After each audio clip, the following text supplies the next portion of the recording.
Mister perfect extra gold திருமணமான அனைத்து ஆண்களுக்கும் ஒரே தீர்வு. வயதான பலகினமா, சுகர் பலகினமா, இனி கவலை வேண்டாம். 100% இயற்கை வயகரா, 100% ஹலாலான முறையிலும் தயாரிக்கப்படுகிறது. எவ்வித கலப்படமும் கிடையாது, பக்க விளைவும் கிடையாது. ஆர்டர் செய்தாலே போதும், உங்கள் இல்லம் தேடி வந்து சேரும். மேலும் விவரங்களுக்கு கீழுள்ள எண்ணை அணுகுங்கள். படுவேகமாக பரவக்கூடிய மர்ம வைரஸ் மீண்டும் வருகிறது. லாக்டவுன்.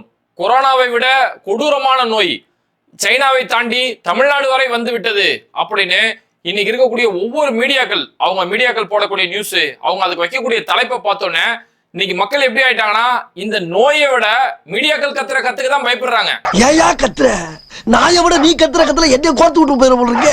இப்போ பரவக்கூடிய இந்த வைரஸ் HMPV அப்படின்னு சொல்லக்கூடிய இந்த வைரஸ், இது சைனாவில் இப்போ பெரிய அளவுல இந்த பாதிப்புகள் ஏற்பட்டு இருக்கு. சைனாவில் இதோட பரவல்கள் அதிகமா இருக்கு. அதனால சைனாவுடைய அண்டை நாடுகள் ஒரு அலர்ட் மோட்ல இருக்காங்க. எல்லாமே தற்காப்புக்கு என்ன செய்யலாம் அப்படின்னு சொல்லி சைனாவுடைய அண்டை நாடுகள் தற்காப்பு நிலையில இருந்துட்டு இருக்காங்க. நம்ம இந்தியாவோட நிலையை பார்த்தோம்னா, ஆரம்பத்துல கர்நாடகாவில் ஒரு 2 கேஸ் வந்திருக்குன்னு சொல்லி சொல்லப்படுது. அது ரெண்டுமே குழந்தைகளுக்கு. கர்நாடகாவில் 8 மாச குழந்தைக்கு, ஒரு 3 மாச குழந்தைக்கு இந்த HMPVன்னு சொல்லக்கூடிய இந்த வைரஸ் தொற்று ஏற்பட்டிருக்கு அப்படின்ற செய்தி வந்தது. அதுக்கு பிறகு தமிழ்நாட்டிலுமே 2 குழந்தைகளுக்கு இந்த நோய் ஏற்பட்டிருக்கு. சேலத்துல ஒரு குழந்தை, சென்னையில ஒரு குழந்தை, 2 குழந்தைகள் இந்த நோய் தொற்று ஏற்பட்டிருக்கு. அதுவும் இது சைனாவில் அதிக அளவுல பரவுது அப்படின்னோடனே, சைனாவில இருந்து பரவுதுனோடனே மக்கள் மத்தியில பெரிய ஒரு பீதி ஏற்பட்டு திரும்பவும் சைனாவை திட்ட ஆரம்பிச்சிட்டாங்க. ஏண்டா டேய், எனக்குன்னே வருவீங்களாடா? ஏன்ட்ட சரசம் பண்றக்கே வாட்டாப்பே உங்களை பெற்றுறாங்களா? ஏன்டா அப்படி பட்டத்திலே வந்து பஞ்சு பண்றீங்க? இப்போ மக்களுடைய மனநலம் என்ன அப்படின்னு பார்த்தோம்னா, இந்த நோய் அப்படின்ற விஷயத்தோட, நோய் வருது, நோயினால உடல்நலம் பாதிக்கப்படும், ஹாஸ்பிட்டலுக்கு போனோம் அப்படின்ற பயத்தை விட, எங்கிருந்து திரும்ப லாக்டவுன் எதுவும் போட்டுருவாங்களோ அப்படிங்கிற அச்சம் தான் மக்கள் மத்தியில பெரிய அளவுல உருவாயிருக்கு. ஏன்னா சைனாவில வந்து பரவி வந்திருக்கக்கூடிய ஒரு நோய் கொரோனா மாதிரி ஏதாவது ஒரு பாதிப்பை ஏற்படுத்துமா, திரும்ப ஒரு லாக்டவுன் உருவாகிருமா? ஏன்னா இப்போ கர்நாடகாவிலேயே சில இடங்கள்ல மாஸ்க் கட்டாயம் அப்படின்ற ஒரு அறிவிப்பு கொடுத்துருக்காங்க. அப்ப திரும்ப இங்க இருந்து லாக்டவுன் போட்டுருவோமா? ஏன்னா ஏற்கனவே போட்டப்பட்ட லாக்டவுனுடைய கொரோனாவுடைய முதல் அலை, 2வது அலை, இந்த அலையில இருந்தே அதோட பாதிப்புகள்ல இருந்தே நம்ம இன்னும் பொருளாதார அளவுல ஒண்ணு மீண்டு வர முடியல. இப்போ அதுக்குள்ள அடுத்த அலையா அப்படின்னு சொல்லி மக்கள் பீதியில இருக்கிறாங்க. நாம் யாருக்கு என்ன தீங்கு செய்தோம்? நமக்கு மட்டும் ஏன் இப்படி எல்லாம் நடக்கிறது? இந்த பயத்துக்கு முக்கிய காரணமே என்னன்னு பார்த்தோம்னா, சில மீடியாக்கள், ஒரு சில யூடியூபர்ஸ், அவங்க தான் இதுக்கு முக்கிய காரணம்னு சொல்லலாம். ஏன்னா இதுக்கு அவங்க வைக்கக்கூடிய தலைப்பு அந்த மாதிரி, end China, China the game over, close the China, pray for China அப்படின்னு சொல்லி ஏதோ சைனாவே ஒட்டுமொத்தமா அழிஞ்ச மாதிரி இதுக்கான பெயர்கள் வச்சு, தலைப்புகள் வச்சு செய்தியோட பிரம்மாண்டத்தை கூட்டிட்டு இருக்காங்க.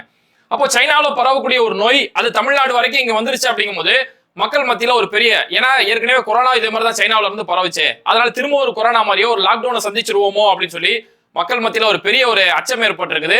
இந்த அச்சத்துக்கு முக்கிய காரணம் என்னன்னா, அந்த மீடியாக்கள் கொடுக்கக்கூடிய அந்த ஹைப்பும், சில யூடியூபர் சொல்லக்கூடிய அந்த செய்திகள் இருக்குல்ல, இதுதான் பெரிய ஒரு பயத்தை ஏற்படுத்தியிருக்கு. நான் நல்லா பண்றனோ இல்லையோ, ஆனா நீ நல்லா பண்ற. ஓகே, இப்போ பரவக்கூடிய இந்த HMPV வைரஸ், இந்த வைரஸ் எப்படியாப்பட்டது? இதனால மீண்டும் லாக்டவுன் ஏற்படுமா? மருத்துவர்கள் இந்த வைரஸை பத்தி என்ன சொல்றாங்க? இதுல இருந்து தற்காப்பா இருக்கிறதுக்கு நம்ம என்ன செய்யலாம் அப்படிங்கறத தான் இந்த வீடியோல ரொம்ப சுருக்கமா பார்க்க போறோம். இப்போ இந்த HMPV அப்படின்னு சொல்லக்கூடிய இந்த வைரஸ் இருக்கு இல்லையா, இது வந்து ஒரு சாதாரணமா இருக்கக்கூடிய ஒரு வைரஸ் தான். ஒவ்வொரு குளிர்காலங்கள்லயுமே வரக்கூடிய ஒரு வைரஸ் தான். பல காலமா இங்க நம்மளோட இருக்கக்கூடிய ஒரு வைரஸ் தான். இந்த நோய் அபிஷியலா இந்த நோய் வந்து 2001ல கண்டறியப்பட்டது. நெதர்லாண்ட்ல கண்டுபிடிக்கிறாங்க. இந்த இது இப்படி பரவக்கூடிய குளிர் நேரங்களில் பரவக்கூடிய இந்த வைரஸ், இதுதான் HMPVன்னு சொல்லக்கூடிய வைரஸ். இந்த நோய் எப்படியாப்பட்டது, இதுக்கு என்ன மருந்து கொடுக்கலாம் சொல்லி 23 வருஷமா டாக்டர்கள் இது ஒவ்வொரு குளிர் நேரங்களையும் அணுகக்கூடிய ஒரு பிரச்சனை தான். இப்போ இது பிரச்சனை, இது ஒரு அதிர்ச்சி ஏற்படுற காரணம் என்னன்னா, இது சைனாவில் இப்போ இன்னைக்கு அதிக அளவுல இருக்குது. சைனாவில் இப்போ இந்த சீசன்ல, இந்த டிசம்பர்ல சைனாவில் கொஞ்சம் அதிக அளவுல பரவுது. ஹாஸ்பிட்டல் அதிகமான மக்கள் வந்து பாக்குறாங்க போது சைனாவில் வைரஸ் பரவுது. அதே வைரஸ் இங்க தமிழ்நாடு வரைக்கும் பாதிப்பு ஏற்படும் போது தான் மக்கள் மத்தியில ஒரு அச்சம் ஏற்பட்டிருக்குது. இப்போ சைனா இந்த வைரஸை பத்தி என்ன சொல்றாங்க அப்படின்னு பார்க்கும்போது, சைனாவுடைய வெளியுறவுத்துறையுடைய அவங்களுடைய செய்தி தொடர்பாளர் இருக்கக்கூடிய மாவோ நிங், அவங்க என்ன சொல்றாங்கன்னா, இந்த வைரஸை பொறுத்த வரைக்கும் இது வழக்கமா ஒவ்வொரு குளிர்காலங்களிலும் ஏற்படக்கூடிய ஒரு சுவாச தொற்று சம்பந்தமான ஒரு வைரஸ் தான். வேற இதை தாண்டி அச்சப்படக்கூடிய அளவுக்கோ, சைனா இங்க முடங்கி போயிடுச்சுன்னு சொல்லக்கூடிய அளவுக்கோ எதுவுமே கிடையாது. வழக்கமா ஒவ்வொரு குளிர்காலங்களிலுமே இங்க சுவாச பிரச்சனை, இது மாதிரியான சுவாசம் சம்பந்தமான தொற்று நோய்கள் ஏற்படும். அந்த வழக்கமா வரக்கூடிய ஒரு வைரஸ் தான் இது. இதனால சைனாவுக்கு நீங்க பயணம் செஞ்சு வரதே பெரிய பாதிப்புன்ற அளவுக்குலாம் பேசுறாங்க. அப்படி எதுவும் இல்ல, தாராளமா சைனாவுக்கு நீங்க பயணம் செஞ்சே வரலாம். இதுக்கான எல்லா தற்காப்பு ஏற்பாடுமே சைனா தயார் நிலையில வச்சிருக்கோம்னு சொல்லி சைனா இதுக்கான விளக்கம் சொல்றாங்க. இதுல கூடுதலா சைனா என்ன ஒரு விஷயத்தை பதிவு செய்யறாங்கன்னா, இது ஒவ்வொரு வருஷமும் வரக்கூடிய ஒரு தொற்று தான். ஒவ்வொரு வருஷமும் ஏற்படக்கூடிய ஒரு வைரஸ் தான். இதுல கம்பேர் பண்ணி பார்த்தோம்னா 2023 டிசம்பரை விட 2024 டிசம்பர்ல ரொம்ப குறைவான எண்ணிக்கையில தான் வந்திருக்குது. அதனால அவ்வளவு பெரிய அளவுக்கு அச்சப்படுற அளவுக்கு இங்க ஒண்ணுமே இல்லைன்னு சொல்லி சைனா சொல்றாங்க. ஆனா இன்னும் சிலர் என்ன பண்றாங்கன்னா, சைனா வந்து மூடி மறைக்குது பாத்தீங்களா, சைனா எதுவுமே பாதிப்பை வெளியில சொல்ற மாட்டாங்கன்னு சொல்லி அப்படியுமே வதந்திகளை பரப்பிட்டு இருக்காங்க.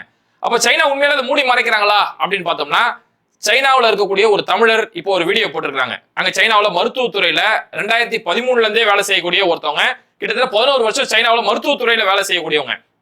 அவங்க இந்த பரவக்கூடிய செய்திகள், அதுவும் தமிழ்ல பரவக்கூடிய இந்த செய்திகளை பார்த்து பொறுக்க முடியாம இந்த ஹாஸ்பிட்டல் வாசல்ல நின்று ஒரு வீடியோ போட்டிருக்காங்க. என்னவோ சைனாவே அழிஞ்சு போச்சுன்ற அளவுக்கு எல்லாம் பேசிட்டு இருக்கீங்களே, இதெல்லாம் வெஸ்டர்ன் மீடியாக்கள் பரப்பக்கூடிய பொய் தான். வெஸ்டர்ன் மீடியாக்கள் இங்க சைனா மேல இருக்கக்கூடிய வெறுப்புனால ஒரு வதந்திகளை பரப்புறாங்களே தவிர மற்றபடி இங்க எந்த ஒரு உண்மையும் கிடையாது. இங்க எப்பவும் போல யதார்த்த நிலை தான் இருக்குது. ஒவ்வொரு வருஷமும் குளிர் நேரங்கள்ல இது மாதிரியான வைரஸ் தொற்று ஏற்படும், அந்த வைரஸ் தானே தவிர மற்றபடி அழிஞ்சு போற அளவுக்கு எல்லாம் ஒண்ணும் இல்லைன்னு சொல்லி அங்க கள நிலவரத்தை பதிவு செய்யறாங்க. நீங்க வெஸ்டர்ன் மீடியாவை பார்த்துட்டு நிறைய இன்ஃப்ளூயன்ஸ் ஆகுறாங்க. இந்தியன் மீடியாவுமே வந்து வெஸ்டர்ன் மீடியா என்ன சொல்லுதோ அதை தான் வந்து போடுறாங்களே வெளியே இங்க ரியல் சுச்சுவேஷன் என்னன்னு தெரியறதில்ல. இங்க ரியலாவே நிமோனியா, ஆஸ்மா பேஷண்ட்ஸ் இப்போ அதிகமாக ஆகிறதுக்கு காரணம் என்னென்னா இந்த கிளைமேட்டு தான். இப்போ பார்த்தீங்கன்னா நான் இருக்கிற சிட்டிலேயே பார்த்தீங்கன்னா 0 டிகிரி போகுது. ஸோ இந்த கிளைமேட்டில் டிசம்பர் ஜனவரியில் இப்போன்னு இல்லை, நான் வந்து 2013 சைனாவில் இருக்கேன். எப்பயுமே டிசம்பர் ஜனவரி பிப்ரவரி மந்தில் நிமோனியா வந்து கொஞ்சம் அதிகமாக தான் இருக்கும். அதே மாதிரி இன்ஃப்ளூயன்ஸான்னு சொல்கிறது, ஃப்ளூ, இது எல்லாமே நார்மலாகவே அதிகமாகும் டியூ டு கிளைமேட் சேஞ்சஸ் தான். இதை வந்து மற்றபடி இவங்க சொல்கிற மாதிரி புது வைரஸ் உருவாயிருக்கு, திரும்ப பேண்டமிக்கா, லாக்டவுனா, சைனா ஃபுல்லாக லாக்டவுனு, எமர்ஜென்சி அனௌன்ஸ் பண்ணாங்க, இங்கே இருக்கிற மக்கள்லாம் ரொம்ப கஷ்டப்படுறாங்க, சைனா அரசாங்கம் மறைக்குதுங்கிற மாதிரி எந்த ஒரு சுச்சுவேஷனும் கிடையாது. அந்த வீடியோல நல்லா பாத்தீங்கன்னா தெரியும், அவர் அங்க பேசுறாரு, அவரை சுத்தி சின்ன சின்ன பிள்ளைங்க அந்த இடத்துல விளையாண்டுட்டு இருக்காங்க. அப்ப உண்மையில சைனா அழிஞ்சு போச்சு, சைனால மிகப்பெரிய ஒரு பாதிப்பு, சைனாவே முடங்கி போச்சு அப்படின்னா பிள்ளைங்களை அப்படி ரோட்ல விளையாட விட்டுருப்பாங்களா? அப்போ அதுல இருந்து என்ன தெரியுதுன்னா, பல வெஸ்டர்ன் மீடியாக்கள் சைனா மேல இருக்கக்கூடிய வெறுப்புனால, சைனாவோட அவங்களுக்கு இருக்கக்கூடிய வணிக ரீதியான அந்த வெறுப்பு, அந்த எதிர்ப்புனால இது மாதிரியான செய்திகளை பரப்பி விடுறாங்க. அந்த செய்திகளை படிச்சுக்கிட்டு, அந்த செய்திகளை நுனிப்புள் மேஞ்ச மாதிரி சில யூடியூபர்ஸ் என்ன செய்யறாங்கன்னா, அதை படிச்சுட்டு வந்து China end the game, China the over அப்படின்ற மாதிரியான தலைப்புகள் வச்சு அதை மக்கள் இன்னமும் பீதி ஏற்படுத்துறாங்க. ஏன்னா அங்க சைனாவில் எத்தனையோ பேர் படிப்புக்காக போயிருக்கிறாங்க, அங்க வணிகம் சார்ந்த எத்தனையோ பேர் அங்க போயிருக்கிறாங்க, கல்விக்காக, மருத்துவத்துக்காக எவ்வளவு பேர் அங்க பணிபுரிய போயிருக்கிறாங்க. இவங்க பரப்பக்கூடிய இந்த செய்தினால அவங்க ஃபேமிலியை சேர்ந்தவங்க பெரிய அளவுல பாதிக்கப்படுறாங்க. அதனாலதான் இது மாதிரியான இஷ்டத்துக்கு வதந்திகளை பரப்பக்கூடிய அந்த யூடியூபர்ஸுக்கு நல்ல ஒரு புத்தி சொல்லி இருக்கிறாரு. ஸோ நீங்க உண்மையான கல நிலவரத்தை பாருங்க. இந்த யூடியூப்ல உட்காந்துட்டு தமிழ்ல இந்த சைனா வந்திருக்கவும் மாட்டாங்க, வந்து பார்த்துருக்கவும் மாட்டாங்க, அதே மாதிரி இங்கே என்ன நடக்குதுன்னு தெரிஞ்சிருக்காது, சும்மா அடிச்சுடுறது இஷ்டத்துக்கு.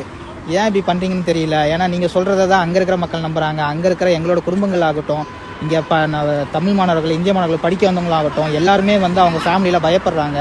நீங்கள் அங்கே போடுற தேவையில்லாத தகவல் கொடுக்குறதும், அதே மாதிரி யூடியூப் கிடச்சிருச்சு நம்ம தான் பெரிய இது அப்படின்னு நினச்சிட்டு போடுற வீடியோஸை நம்பி அவ்வளோ எங்களோட ஃபேமிலிஸும் பயப்படுறாங்க. இங்கே ரியல் சுச்சுவேஷன் பேடாக இருந்துச்சுன்னா நாங்களே வந்து பேடாக இருக்குன்னு நாங்களே ரிப்போர்ட் பண்ண போகிறோம். நான் இத்தனைக்கும் ஒரு மெடிக்கல் ப்ரொஃபஷன், நான் இங்கே தான் வேலை செய்கிறேன். எனக்கே வந்து பயத்தை உருவாக்குறாங்க. ஏன் இப்படி பண்ணுறீங்கன்னு தான் தெரியல.